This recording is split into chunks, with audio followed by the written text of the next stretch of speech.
2026 has been busy, off and running. We'll be touching on so many of the announcements and exciting changes we have implemented in future episodes.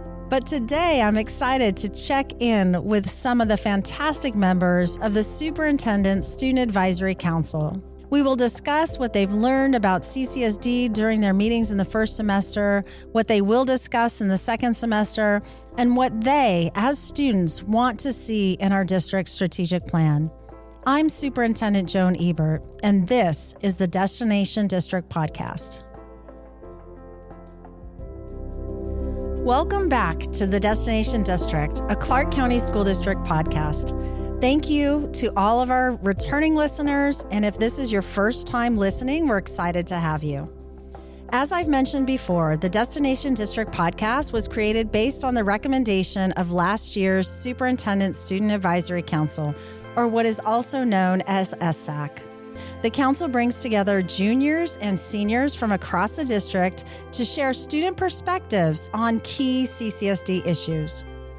Over the first semester, they met monthly to discuss topics that are important to our school communities.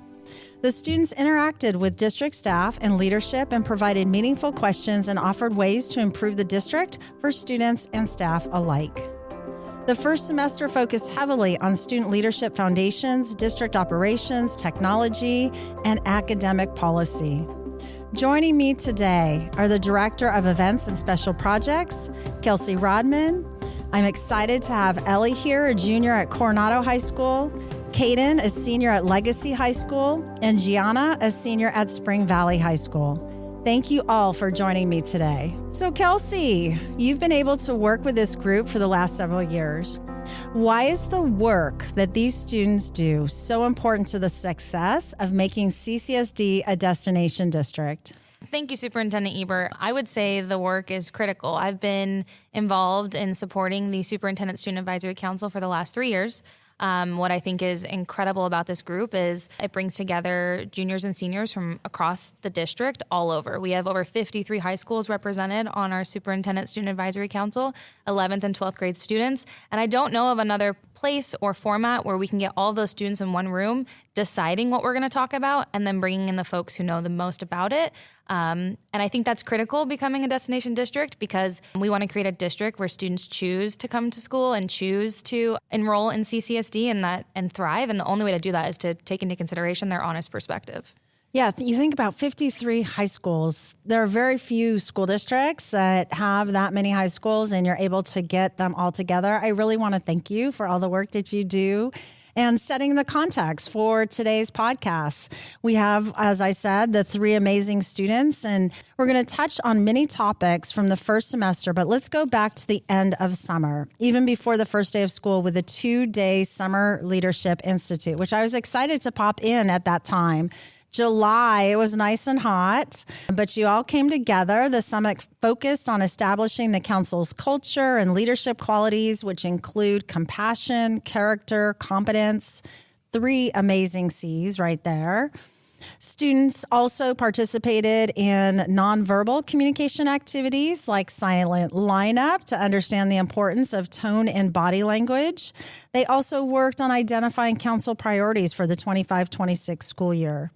So as you jump into these questions that we're going to have today, your authentic self, again, I want to thank you for being here with me because student voice is very important to me. All the adults across the nation have not experienced what you are experiencing. And so we need to lift up your voice, hear exactly what you're feeling, how school is going, and more importantly than that, how you think about the future and what we all need to do to be successful. So we talked about servant leadership, the 3 C's, compassion, character, competence. Which of these do you feel is most critical for a student leader today? Personally, I would say that the most important out of the 3 C's would be compassion. I find being a student leader, when you're serving others, you're stepping outside of your own personal wants and needs, and you're really trying to focus on what other people need and being an active listener. So really just having compassion for other people outside of yourself. Thank you, Gianna. I think competence really stands out to me because when student leaders actually understand how systems work, they're able to advocate more effectively and follow through on ideas, which ends up helping everyone. I would agree with both of those, but honestly, I think character, honestly, I mean, obviously. Did you guys plan that? You choose No, a we did different not. one? No, okay, okay. But honestly, I think character, because I mean, if you have a good character and other students can see that you have a good character, I feel as though a lot of times it becomes easier to be someone that like be a good friend, be a good person, and then it becomes easier to be like a role model for those people. So they can kind of lead by example, if that makes sense. So, I mean, obviously competence, compassion, I feel like they kind of all go hand in hand, but I feel like having character to lead by example, it would be the best. Do you have any younger siblings? I do. I do You have do? a younger sibling. And so do you think about that at home with your siblings? I mean, yeah, I do. I mean, with him, he's so close to me in grade that it's kind of one of those things. I mean, we almost act as if we were the same. Does that, wow. if that makes sense? Yeah, so yeah. it's a lot less, I need to be the role model for him. It's like kind of like we're working through things together, if that makes sense. But yeah. Kelsey, what do you think? I was just going to say, I think there's no better representation of what SSAC is than the fact that we had 3 different perspectives that were all incredibly valuable, but incredibly different. And that's how our meetings are. When you bring, 60 kids, 70 kids into a single room to talk about topics, you get so much different perspective because all of our kids come from different school communities. So that was just a glimpse into how our conversations go, I think. That is so amazing. So tell me about the summit. What was that like? 2 days spending time together and talking about the 3 C's.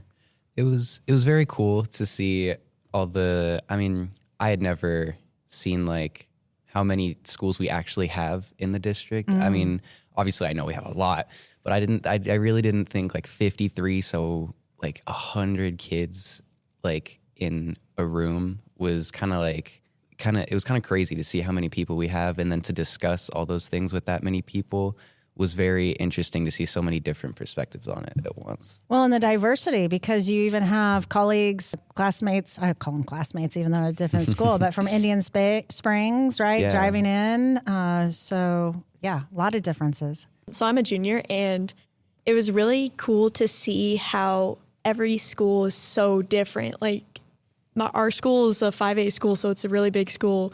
And it was so interesting to see how Indian Springs is such a smaller school and how they work as a council or school together. And then being a returning member, I really thought it was cool. Just like I knew what was going to happen and what was going on, but it was like a full circle moment because we had the old members who went to the board the year before. So it was good to hear like what we had all discussed and how they presented it to the board and hear the overall outcome of it.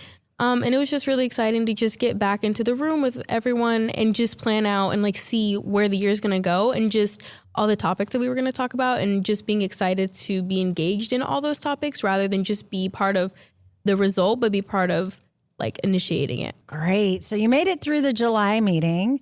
And then it came to August, and the council heard about the district infrastructure, including school capacity, zoning, and transportation. That was one of the meetings that I attended. I heard the excellent questions that you all ask. Kelsey, this meeting introduced students to the logistical side of our district, right? Operations behind the scenes. How do you support 280,000 students, getting 120,000 students to school every day? How do you plan for facilities? The guest speakers, I'm really thankful that you had the directors from facilities, comprehensive planning, and demographics, Rick Baldwin, who I've known for decades, and he is very passionate about his work. He's an amazing human being. And you also discussed the first 100 days, the blueprint that we published. So I imagine these topics provided plenty of lively discussion. Actually, I know they provided lots of lively discussion. Tell me a little bit more about how you felt. I mean, I saw graphs and all of those things. What was the flow of that August meeting? For me personally, it was really eye-opening. I've never been one to take the bus. I always had like a parent take me, and now I drive myself to school. But it was definitely like an interesting thing to understand because it's something I never had to think about. But just having to like see the graphs, see the divisions, and based on where you are, and like just the routes of it was really interesting to see and gain that perspective that other students do see, and how much planning goes into it was really interesting to see. Yeah, and I think the nice thing about Superintendent Student Advisory Council is there's a level of respect from the presenters who come and speak to our students and vice versa. We give them our all. As you mentioned, there was a ton of graphs, right? I don't know that all of our students were prepared exactly to get all the information they got, but similarly, our students are asking very important questions and they're not holding back. And I think that's something when you talk about, we just talked about transportation, right? Understanding that CCSD operates the largest fleet in the country is incredible. And I don't think that to Gianna's point, I don't think all the students understand the capacity, like the magnitude operations has to perform to keep all of our schools and students in line. And I definitely heard from several members that was eye-opening.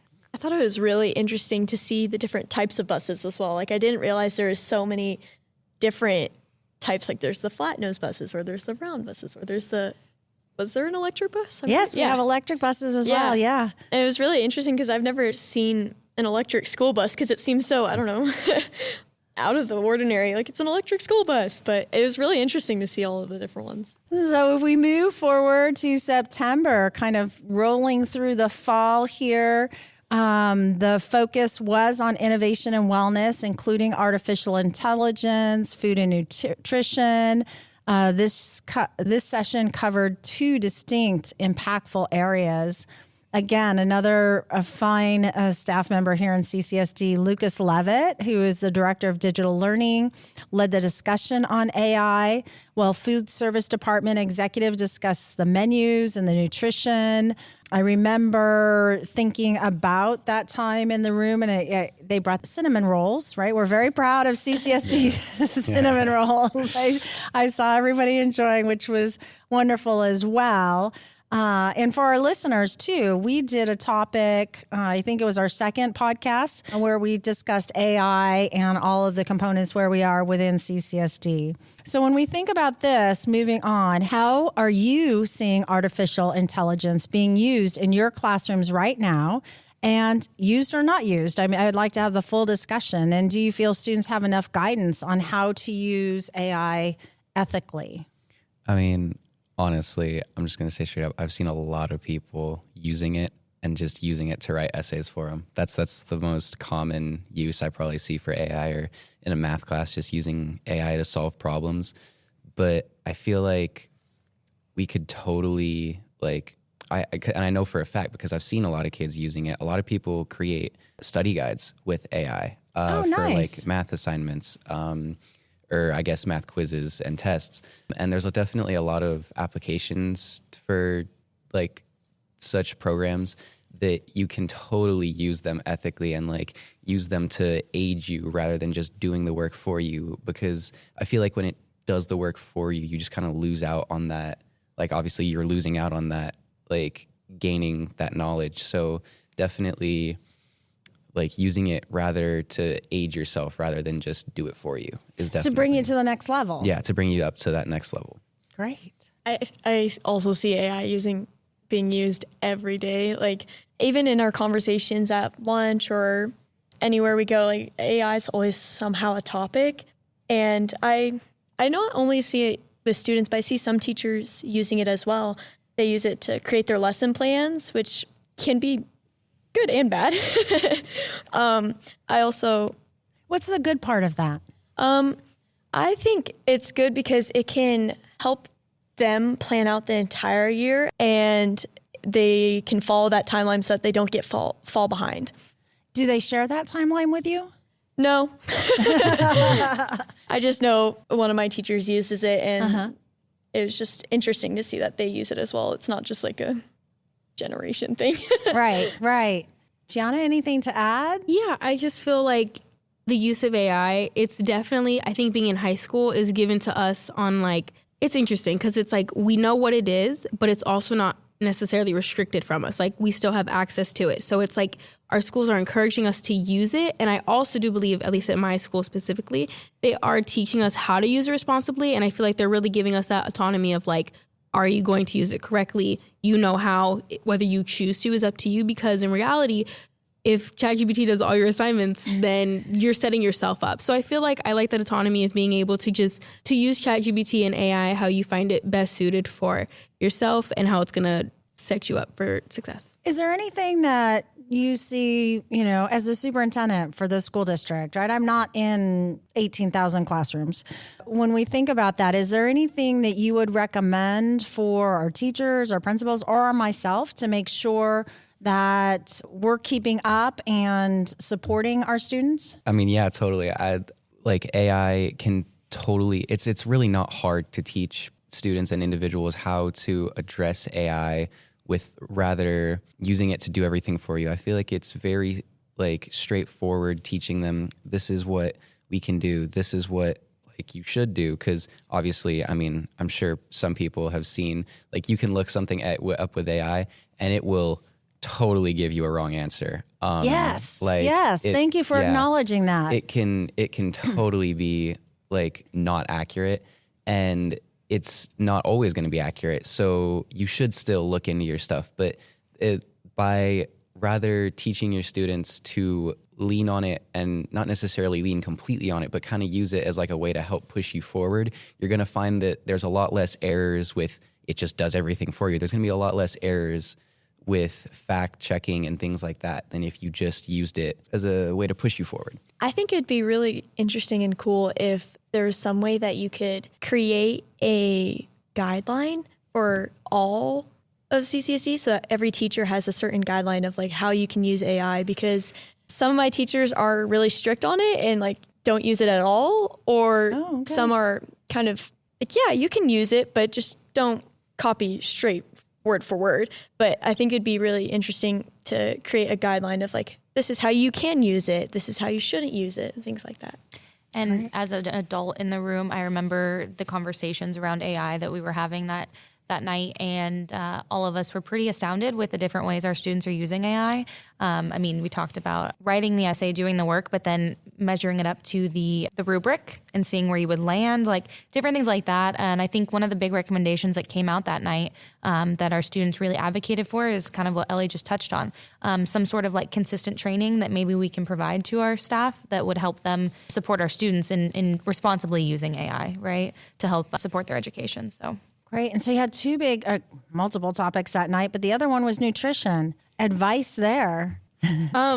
Nutrition, actually, I thought it was kind of interesting this year because we had that big change in our vending machines and just all of that was crazy. And I myself am in student council, and a big way that we fundraise in student council is through food trucks. So just coming back this year, not being able to necessarily sell what we would used to just make profit, it was definitely a big change. And I know at first, everyone was a little bit rowdy about it, but I feel we were able to just come to an understanding, you can't necessarily argue with what the district is trying to do or what the goal was with that. It wasn't to make your life worse. It was ultimately to help our students. And I think we found ways around it, and it all worked out, for the better. But I thought that was something that was just new this year that was really interesting.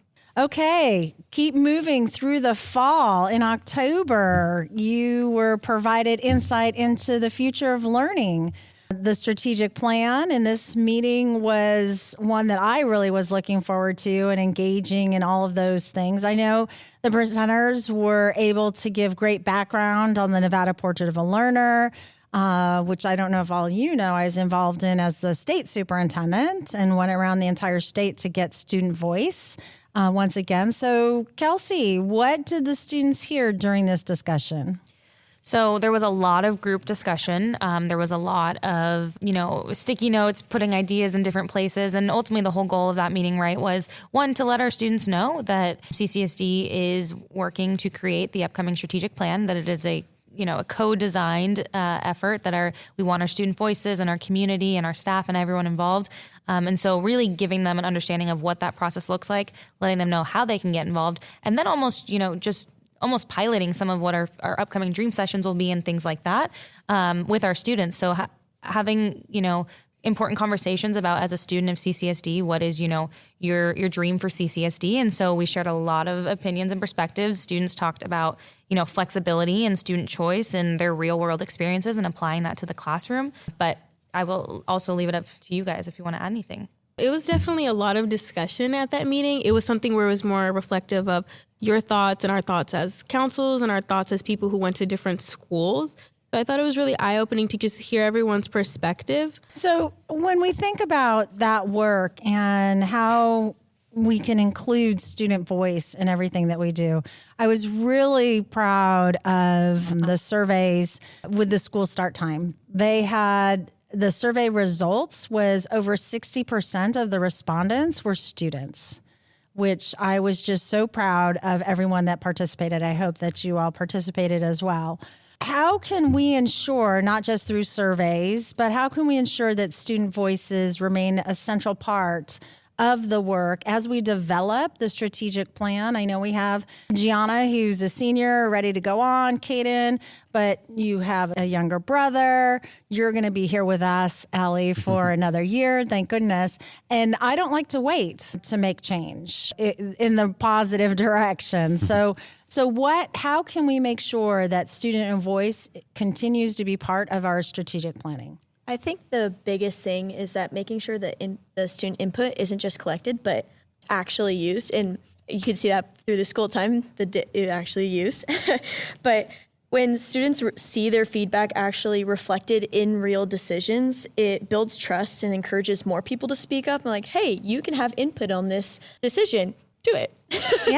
Yeah. Have your voice be heard. Right. And I think another large part of that could also come from like maybe individual schools, like the schools themselves, definitely implementing more things from the students. Because obviously, like I go to Legacy, so my stuff might be completely different from like a basic or like someone who's all the way across town. So I feel like having individual schools be changed also around their own environment, and schools knowing that within their respective environments, they can be heard. That can also ensure that, oh yeah, this is like a me thing. And then like I can respond to the district too. Like I know that my voice is going to be heard in some way. I feel like that those are the things, like even just the small things that matter. So I'm going to go there. What did you think about the final determination that was made with school start times? I think for me, because it's going to affect me next year. Yeah. I like that it's definitely an hour and a half later, but I am a little worried about activities and sports after school. It'll be kind of late. So if you have a 3-hour practice or 2.5-hour practice, you'll be getting out at 6. And it's just really late because then you get home, you have to drive home, eat dinner, do your homework. And so it just leaves a lot less time in the day. But I do really appreciate that it's a lot later so that I can get a little bit healthier sleep schedule. I kind of agree with that. I mean, obviously I'm not going to be here next year because I'm a senior, but I feel like definitely for activities and sports, I mean, you can't really make more daylight in the day. So it's going to be very interesting to see how some students in athletics, maybe like how they fare with academics, because I mean, I know for a fact for golf, they start like middle of the day and they already miss out. Yeah, they already miss out on 2 classes and they're going to have to miss out on a guaranteed at least another class. Maybe even they might just not go to school if the place that they play is far enough away. So it'll be very interesting to see how they fare with not only like their academics, but also maybe other clubs. Like if in athletics, if they're gone all day, they might not be able to make it back for another class. I mean, it'll be very interesting to see schedule-wise how things go. Yeah, when you make a shift and a change, kind of like the food nutrition we were just talking about earlier, right? There was an opportunity that was created. And obviously, I believe it's an opportunity as well as we move forward. But we'll continue to collect that data and see. So November was academic standards. You had Dr. Jessie Welsh and Dr. Deanna Joskolski there with you, specifically talking about grading policies. And that has been a topic for a few years within our school district. So there, do you feel that our current grading policies are accurately reflecting student learning? The whole thing with AP classes is nothing against AP classes, but I've noticed that a lot of teachers will teach them differently, resulting in different, like I know for my school, they do dual credit UNR classes, and you have to do what UNR says. Like you have to teach the curriculum UNR teaches, whatever. And it shows because you have to take the UNR tests. The tests are administered by them. So maybe, I mean, I don't know if this is necessary because I know how College Board with AP classes, I know it's like a nationwide thing, but maybe having a more standardized system with how you teach AP classes. I had an AP class last year. There was some students that had like a B or an A in the class, and they thought they were faring really well. And on the AP exam, they ended up getting like a 2 or a 1 because they just weren't necessarily sure. And that isn't necessarily any fault of the teachers, but they don't know exactly what to teach, or maybe they don't know where they're supposed to be going. So having a more straightforward and knowing what we need to learn would be a lot more, I feel, beneficial. Great. Thank you. And for me personally, I go to Spring Valley and we have the IB program, which is the International Baccalaureate program. So my grading policy is slightly different because IB, they do their own kind of reflection on that. And I feel like for my school and myself personally, my grades are a reflection of what I understand, because the big goal for my IB teachers is to get us prepared for our IB exams. And so ultimately every assignment and every project that we do is to prepare us for those. So the grade that I get is sort of a reflection on how much I understand that IB curriculum and aiming to take those exams in the fall. So me personally, I would feel that it reflects that. I love the diversity within what you all are sharing at the different schools, what your friends are sharing, IB, AP, different classes, the scoring. What I hear from you is definitely more alignment to make sure that the activities within the class align with the grades that are issued, align with any other national or international, in the case of IB, national with AP, that they clearly articulate knowledge and then demonstrating their outcomes.